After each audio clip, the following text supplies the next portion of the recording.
좋은 아침입니다. 아침의 하나 뉴스 종합 비타민 아침의 매일경제 김은미입니다. 오늘의 일면 같이 들어가 보실까요? 매일경제입니다. 사업 접는 협력사 속출. 현대차 긴급 점검에 들어갔다라는 기사입니다. 대체 협력사가 사업을 왜 접느냐? 이걸 좀 보겠습니다. 중대법 상속세 맞닥뜨린 부품사들 차라리 경영을 포기하겠다라고 얘기를 하고 있다는 겁니다. 비상 걸린 현대차 협력사 지분 구조랑 승계 상황에 이 조사를 나섰다라는 건데 요 밑줄을 좀 보겠습니다. 작년 하반기부터 M&A 시장에 자동차 부품업체 매물이 다수 쏟아지고 있는 것으로 파악이 됐다라는 거죠. 부품 수만 개를 조립해서 하나의 제품을 완성하는 자동차 기업은 부품 단 하나라도 수급에 문제가 생기면 생산 라인을 아예 멈춰 세워야 해서 다른 산업보다 공급망 관리가 핵심이다. 공급망 관리가 핵심인데 지금 이 부품 업체들이 다 M&A 시장에 나 그만할랍니다 라고 지금 나왔다라는 거죠. 요걸 좀 보겠습니다. 어제 국회 본청 앞의 모습입니다. 여기에 굉장히 많은 사람들이 있죠. 누구냐? 중소기업인 3,500여 명 정도가 모여서 중대재해처벌법 유예 즉시 통과시켜라 라는 이른바 시위 집회를 했습니다. 네, 지금 중대재해처벌법 관련한 상황이다라고 볼 수 있을 것 같은데 오늘 사실 마지막 본회의가 남아 있습니다. 1월의 마지막 본회의, 2월이긴 합니다만 1월 국회가 오늘 마지막 본회의가 있는 건데 오늘 본회의에서 그럼 이 관련한 사항이 통과가 될 것이냐 말 것이냐. 일단 어제 오후 상황까지는 여전히 팽팽한 상황이었다. 때문에 쉽지는 않을 것 같다라는 얘기도 좀 같이 전해드립니다. 다음 기사 볼까요? 동아일보입니다. 여야 선관위 권고 무시하고 종로 중구 합치지 않기로 했다라는 얘기입니다. 여야 모두 합고하지 않는 게 유리하다라고 판단했기 때문이다라는 건데요. 이 종로 중구뿐만 아니라 춘천 동구도 해야 된다라고 권고를 했는데 이런 권고도 따르지 않기로 했다라는 겁니다. 앞서서 저희 중대재해처벌법 관련해선 양쪽이 팽팽했는데 선관위 권고와 다르게 여야가 이 분구 관련해서는 합치지 말자라는데 뜻을 모았다라는 거네요. 왜냐? 다 합치지 않는 게 유리하다라고 판단을 하기 때문이라는 거. 네, 국민들이 어떻게 볼까 하는 생각도 좀 듭니다. 다음 기사 보겠습니다.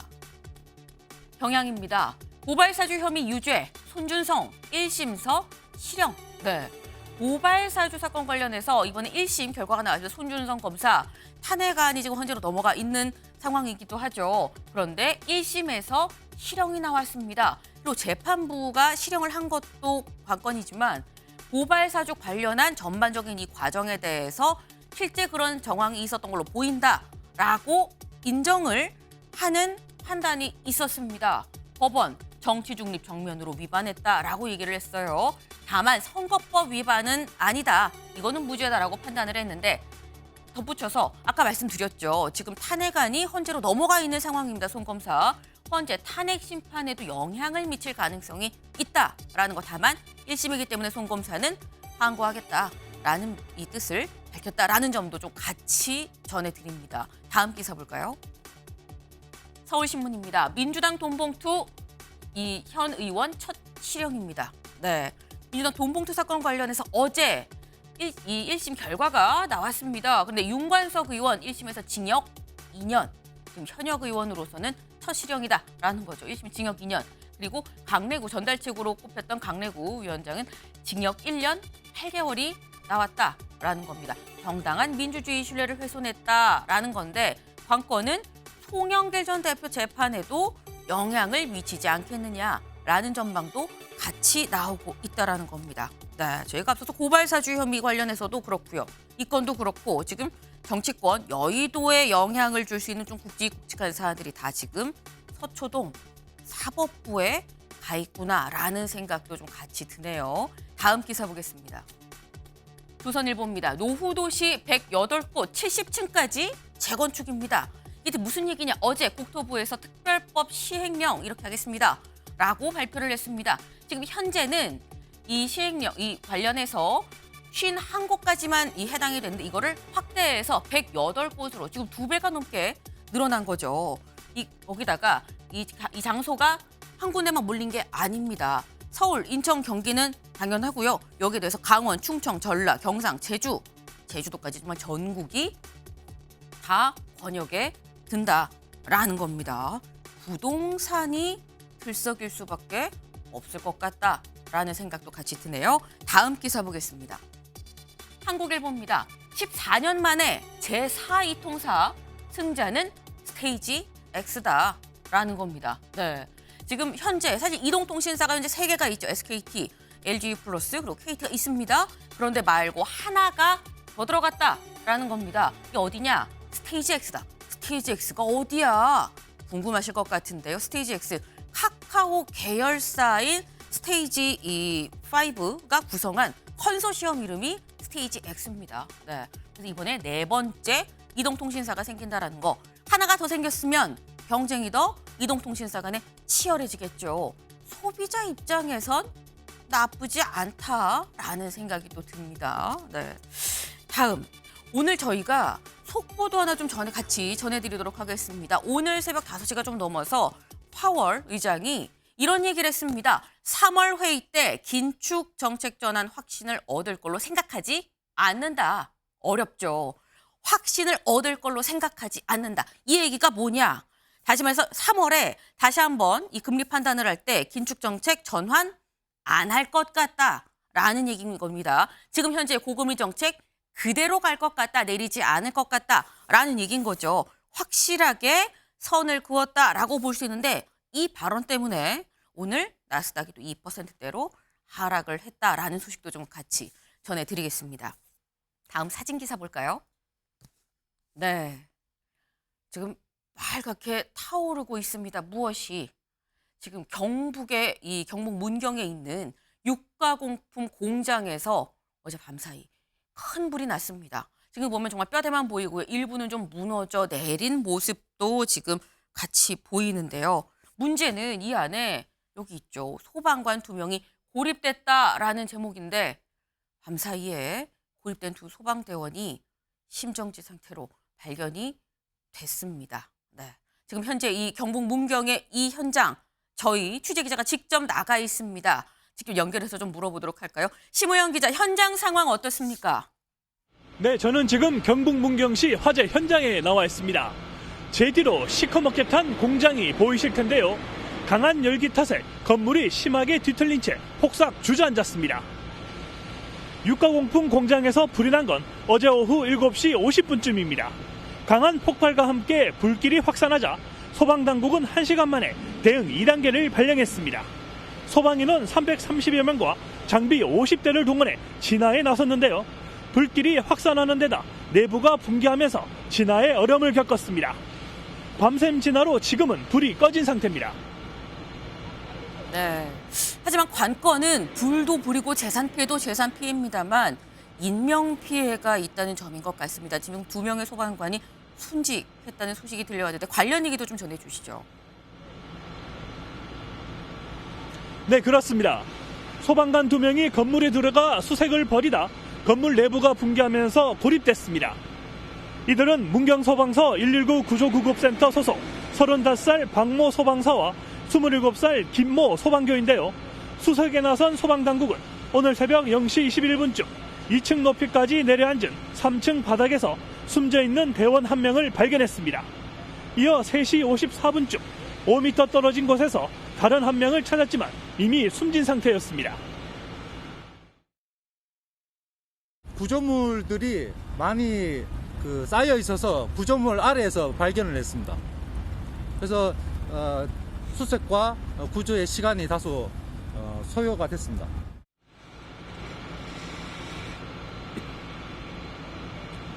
소방대원들은 4인 1조로 구조 작업을 벌이던 중 불이 확산하자 철수를 결정했는데요. 하지만 건물이 붕괴하면서 2명이 미처 빠져나오지 못하고 끝내 순직했습니다. 소방당국은 DNA 검사를 통해 신원을 확인할 예정입니다. 지금까지 경북 문경시 화재 현장에서 MBN 뉴스 심우영입니다. 네, 참 안타까운 소식이 아닐 수 없습니다. 사실 밤사이에 2명의 소방관이 고립됐다는 소식에 윤 대통령, 한덕수 총리, 이상민 행안부 장관까지 구조에 최선을 다해달라는 얘기를 했습니다만 결국은 숨진 채 발견이 됐습니다. 오늘 새벽 0시 21분에 첫 번째 구조대원이 발견이 됐고요. 그리고 새벽 3시 54분, 새벽 4시가 가까운 시각에 두 번째 구조대원이 심정지 상태로 발견이 됐습니다. 네, 참 안타까운 소식인데 사실 저희가 이 안타까운 소식, 저희도 참 안타까운 마음이 듭니다만 같이 생사고락을 함께 했었던 같은 소방대원들은 얼마나 더 안타까울까요? 이제 어제 이 굉장히 좀 이 정신이 없는 이 상황에서도 기자들한테 취재진한테 이 브리핑을 해야만 했었던 경북 이 문경 소방서장의 모습 잠깐 같이 보고 오시죠. 저희 대원들은 오늘 현장에서 분명 그 최선을 다해서 인명 검색과 화재 진압을 했었고 너무나 안타까운 일이 발생을 해서 좀 안타깝습니다. 네, 이상입니다. 네, 코끝이 빨개진 이 소방서장님의 모습을 좀 같이 봤습니다. 네, 다시 한번 고인의 명복을 좀 빕니다. 네, 저희 아침의 매일경제 뉴스 종합 비타민 TV로도 또 유튜브로도 같이 함께하실 수 있다는 점 전해드리면서요. 오늘 같이 해주실 분들 소개합니다. 안녕하세요.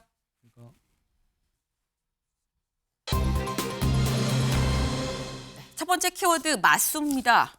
기사 같이 볼까요? 30분간 12번 윤 때린 이재명, 한동훈 겨냥 검사 독재 청산 시급하다라고 얘기를 했다는 겁니다. 이재명 대표 어제 저희가 말씀을 드렸죠. 기자회견이 예정돼 있습니다. 여기서 무슨 얘기를 할까요? 라고 말씀을 드렸었는데 관련해서 검사 독재 청산이 시급하다라고 얘기했다는 겁니다. 관련 목소리 들어보고 오시죠. 운동권 청산이니 뭐 자객 공천 이런 얘기들이 있는 것 같은데 사실 지금 청산해야 될 가장 중요한 과제는 검사 독재입니다. 남의 눈에 티보다는 자기 눈에 들보를 먼저 보도록 노력할 필요가 있다는 생각을 언제나 하고 있습니다. 네, 사실 총선을 앞둔 상황에서 야당 대표의 기자회견인 만큼 어쨌거나 정부 여당에 대한 비판이 좀 주가 되지 않겠느냐라는 전망이 뭐 진즉에 나왔었죠. 그런데 서재현 이 대변인님, 생각보다 좀 힘을 많이 줬다라는 얘기도 나옵니다. 저게 사실은 이재명 당대표께서는 다른 이야기, 미래 얘기, 인구 구조에 대비해서 여러 가지 뭐 출생 기본소득 같은 그런 정책 아젠다 위주로 설명을 많이 하셨는데 기자들 질문께서 운동권 청산이라고 하니 질문이 그쪽으로 좀 쏠렸다. 그렇죠. 답변을 해야 되고 실질적으로 대다수 국민들께서 지금 목도하고 계시지 않습니까?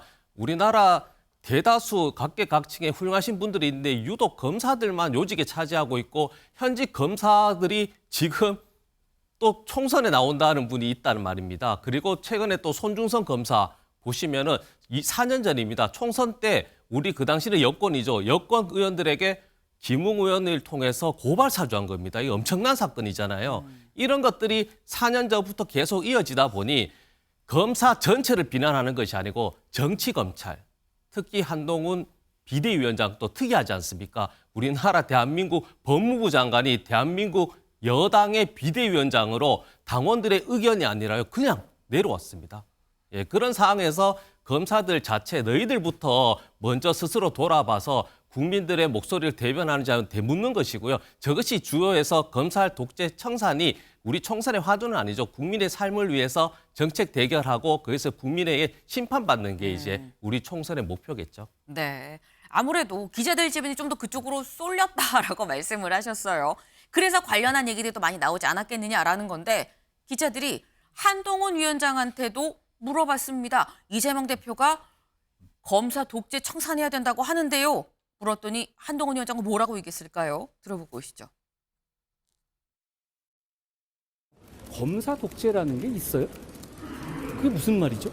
검찰은 국민을 범죄로부터 보호하는 중요한 국민의 도구일 뿐이에요. 그러면 민주당에서는 이성윤도 나오고 신성식도 나온다고 하잖아요. 그럼 그 사람들이 독재를 한다는 뜻입니까? 제가 그 기자회견 못 봤는데요.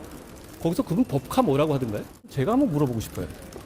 첫째, 법카 본인이 쓴 거 맞습니까? 둘째, 만약에 민주당의 어떤 후보, 예비 후보자가 기업이든 국가든 법카를 자기 샴푸 사고 초밥 사 먹고 자기 와이프한테 주고 이렇게 쓴 게 드러났다. 그런 게 걸렸다. 그러면 공천할 겁니까? 셋째, 이런 질문 안 받고 도망다니는 거 부끄럽지 않습니까? 네, 한동훈 위원장, 검사는 도구일 뿐이다. 검사 독재가 무슨 말이죠? 라고 반문을 했습니다. 근데 그러면서 첫째, 둘째, 셋째라고 뒤이어서 1번, 2번, 3번 번호를 붙여가면서 지금 얘기를 했어요. 근데 김은영 대변인님, 네.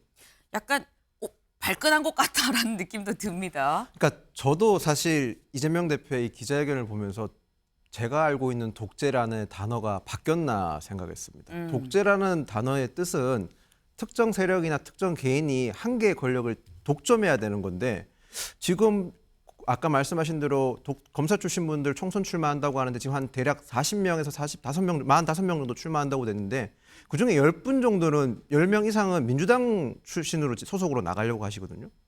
어떻게 독재라고 지칭할 수 있는지 모르겠고 독재라고 하면 지금 뭐 이재명 대표의 민주당 운영 방식이 더 가까운 거 아니겠습니까? 누가 봐도 사당화하고 있는 상황이고 그리고 운동권 카르텔에 대해서 말을 하는데 지금 저는 사실 민주화 운동을 하신 분들 충분히 존경받고 그 헌신에 대해서 저희가 충분히 응원드리고 감사함을 표해야 되는 건 맞지만 정치권에 있는 운동권 분들 스스로에게 제가 묻고 싶습니다. 분명히 지금 대한민국 정치의 주류로 오랜 시간 계셨습니다. 무엇을 하셨습니까? 그 오랜 기간 동안 도대체 저는 무엇을 했는지 기억나지 않습니다. 끊임없는 이념 투쟁만 하고 계시진 않으신지요? 저는 그런 점에서 한동훈 비대위원장이 이런 말씀을 하셨다고 생각을 하고 발끈하셨다고 생각을 합니다. 네, 한동훈 위원장이 발끈할 만한 이유가 있지 않았느냐라고 말씀을 하셨어요. 아니, 그럼 뭐 여당에서만 검사가 출마하냐? 야당에서도 출마하는 거 아니냐라고 지금 말씀을 하셨는데 근데 한동훈 위원장의 또 저 얘기에 또 다른 한 명이 이런 SNS 글을 올렸습니다. 누가 올렸느냐 같이 볼까요? 네, 김주 민주당 당대표실 정무조정부실장입니다. 그러니까 이재명 대표의 최측근이다라고 볼 수 있는 거죠. 근데 이런 글을 올렸어요. 검사 업무 추진비로 유원지 한우집에서 250만 원씩 소고기 구워 드시던 분이 할 말은 아닌 것 같다라고 얘기를 하면서 기사를 여러 가지 첨부를 했습니다. 네, 지금 뭐 법카로 뭐 소고기 파티 뭐 이런 이 얘기를 썼던 요 기사를 같이 지금 한동훈 위원장이 이 법카로 샴푸 사고 초밥 사고 요 얘기한 거랑 같이 연결해서 기사를 두 개를 나란히 올리면서 지금 한동훈 위원장이 이 얘기할 수 있는 겁니까? 라고 얘기를 했다라는 겁니다. 근데 김철현 위원님, 이렇게 되면 지금 누가 더 잘못했나 그런 경쟁이 되는 거 아닙니까? 일단 뭐 한동훈 위원장하고 이제 이재명 대표 간에 이제 감정적인 대립이 좀 커지는 것 같고요. 사실은 그 이제 보면 이재명 대표가 좀 도발한 측면이 있거든요. 왜냐하면 윤석열 정부나 그 한동훈 위원장 같은 경우에는 검사 출신으로서 본인이 가장 지켜야 될 법치주의의 어떤 수호자라는 생각을 하고 있거든요. 근데 이재명 대표에 대한 어떤 정당한 수사를 부정하고 그것을 어떤 검찰의 독재 이렇게 몰아붙이는 건 사실은 이 윤석열 정부의 어떤 경찰이나 어떤 검찰에 대한 불신을 계속 야기하는 거거든요. 그렇기 때문에 그러한 부분에 있어서는 한동훈 위원장이 도저히 받아들일 수 없다는 그런 생각을 하시는 것 같고 어떻게 보면 이재명 대표에 대해서 체포동의안이 2번 정도 청구가 됐는데 네. 이게 한국 헌정사에는 처음 있는 일입니다. 그리고 지금 이제 일주일에 2-3번 계속 재판을 받아야 되는 이런 야당 대표도 사실 처음 있는 일이거든요. 그러다 보니까 그런 부분들은 다 부정하고 오히려 거꾸로 법치주의를 지키고 어떤 뭐 정당한 어떤 법 집행에 대해서 저렇게 독재로 밀어붙이는 부분에 대해서는 좀 나쁘게 생각하는 것 같고 두 번째는 보면 저 법카에 대한 부분인데 아무래도 이재명 대표가 가장 아킬레스건이 저게 이 법카 사용한 부분이거든요. 그러니까 아무래도 초밥, 뭐 소고기, 샌드위치 이런 걸 얘기하는 거는 제가 볼 때는 한동훈 위원장의 마음속에는 이재명 대표는 저런 어떤 국민의 세금으로 운영되는 법카도 막 쓰는 어떤 잡범 취급을 하는 게 아닌가 이런 느낌도 좀 있거든요. 그래서 어쨌든 지금 보면은 그 한동훈 위원장의 생각은 이번 총선에는 내가 직접 이 이재명 대표를 상대해서 맞붙겠다는 그런 굉장한 강한 의지가 보여서 앞으로 좀 굉장히 조금 흥미진진하게 좀 진행되지 않을까 이렇게 보입니다. 네, 지금 김철현 의원님은 이재명 대표가 그러니까 둘 다 지금 약간 맞붙고 있는 이런 상황에서 이재명 대표가 좀 더 먼저 도발을 하지 않았느냐라고 지금 말씀을 하셨어요. 근데 이재명 대표는 이 도발은 여권에서 시작을 한 거다라는 걸로 생각을 하는 것 같습니다. 다음 기사를 좀 볼까요? 네, 이재명 대통령의 이념 전쟁에 암살 테러가 벌어지지 않았느냐라고 얘기를 했습니다. 이 얘기도 같이 들어보고 오시죠. 대통령이 국민을 편가르고 시대착오적인 이념 전쟁을 벌인 결과 우리 사회는 더 극심하게 양극단으로 치닫게 됐습니다. 정치인의 암살 테러가 가장 안전하다는 대한민국의 백주대낮에 벌어졌습니다. 테러로 정치 장사를 하면 안 된다고 생각합니다. 그 논리라면 배현진 의원에 대한 테러는 특정 집단인 그런 민주당의 욕망 때문에 일어난 겁니까? 네. 이것도 좀 마찬가지 상황인 것 같아요. 한쪽에서 지적을 하니까, 아니, 그럼 너는 지금 이런 상황입니다. 장현주 변호사님. 지금 이게 뭔가 분명했던 게 이전에는 이재명 대표가 얘기를 하고 윤석열 대통령 입장을 이렇게 보면서 약간 이재명, 윤석열 이런 부분이었다면 지금은 이재명, 한동훈이 확실하게 좀 맞수 구도가 형성이 되는 것 같다라는 생각이 좀 들어요.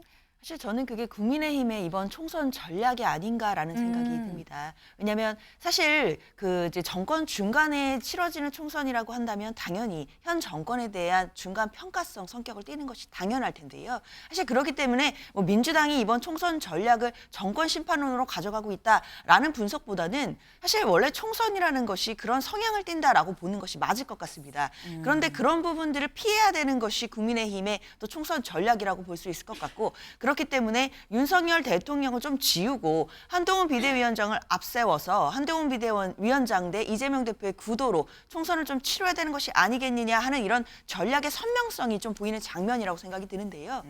사실상 어제 이제 이재명 대표의 신년 기자회견에서 나왔던 뭐 여러 가지 이야기들이 있지만 저는 굉장히 큰 화두가 4대 위기에 대한민국이 빠져 있다라는 부분이었습니다. 그러니까 뭐 민생이라든지 그다음에 뭐 전쟁, 저출생, 민주주의의 위기를 손을 꼽았는데요. 사실 그러면서 윤석열 정부의 무능과 독단에 대해서 그런 나름대로의 비판을 했습니다. 그러면 사실 저는 한동훈 비대위원장이 대답하셔야 될 부분은 집권 여당의 대표로서 과연 이 위기론에 대해서 동의를 하시는지, 그리고 만약에 동의를 하지 않으신다면 그 이유는 무엇인지, 그리고 또 이 위기에 빠져 있다라고 생각하신다면 대책은 무엇인지, 이런 부분들을 또 책임 있게 말씀을 주셔야 될 것 같은데, 사실 나오는 대답이 뭐 법인카드 이런 얘기라고 한다면 국민들 들으시기에는 동문서답이 아닌가 이런 생각이 듭니다. 네. 지금 한동훈 위원장도 이재명 대표한테 질문하지 말고 본인도 이재명 대표 얘기에 좀 답을 해야 되는 거 아니냐, 뭐 이런 말씀을 같이 하셨어요. 지금 한동훈, 이재명, 한동훈, 지금 두 사람이 명실공히 확실하게 여야 차기 대권 주자 느낌으로 지금 딱 각인이 되는 그런 상황입니다. 근데 두 사람 다음 기사를 좀 볼까요? 네. 한동훈, 이재명 수도권에서도 지지율이 비슷하더라라는 겁니다. 세계일보가 한국갤럽에 의뢰해서 여론조사를 했습니다. 근데 여론조사 이 내용을 보니까 지금 여기 이재명 26, 한동훈 26입니다. 네. 이재명 대표와 한동훈 위원장 둘 다 26%의 지지를 받고 있더라. 뭘 물어봤느냐? 장래 정치 지도자로 누가 좋으세요?를 물었더니 이재명, 한동훈 둘 다 똑같이 나왔다는 겁니다. 근데 사실 이 부분을 보자고 하는 건 아니고요. 김철현 의원님. 네. 전 이게 더 눈에 가더라고요. 없음이 23%입니다. 1등은 26%인데 2등이 없음이에요. 이건 어떻게 보십니까? 일단 뭐 지금 최근에 벌어진 거 보면 어쨌든 부동층들이 계속 늘어나고 있는 상황이거든요. 그리고 국민들의 어떤 정치에 대한 실망, 그리고 역대 국회가 보면 20대, 21대 넘어오면서 좀 더 나아질 줄 알았더니 계속적으로 최악의 국회를 계속 연출하고 있는 모습 때문에 네. 아마 지금 이번 총선에서도 계속 부동층이 늘어나고 있는 부분이 있는 것 같고, 아마 차기 지도자에 대한 기대들도 그만큼 조금 줄어들고 있지 않나 이래 보입니다. 그러다 보니까 아무래도 이제 뭐 이번 이낙연 신당이든 이준석 신당이든 어떤 새로운 어떤 정치 질서를 모색하려는 하는 그런 신당들에 대한 어떤 잠재적인 어떤 뭐 지지를 위한 어떤 대기를 하고 있다고나 해야 될까요? 뭐 그런 부분들이 있지 않나 이래 보입니다. 네. 지금 결국 이런 없음 23% 이런 게 제3지대 신당 얘기가 지금 계속 나오는 이유이기도 하다라는 말씀을 하셨어요. 그러니까 다들 선거 때마다 창 말고 최선을 좀 뽑고 싶다라는 말씀을 하는 분들이 굉장히 많습니다. 사실 그런 부분들도 정치권에서는 같이 좀 염두에 둬야 되지 않나라는 생각이 드는데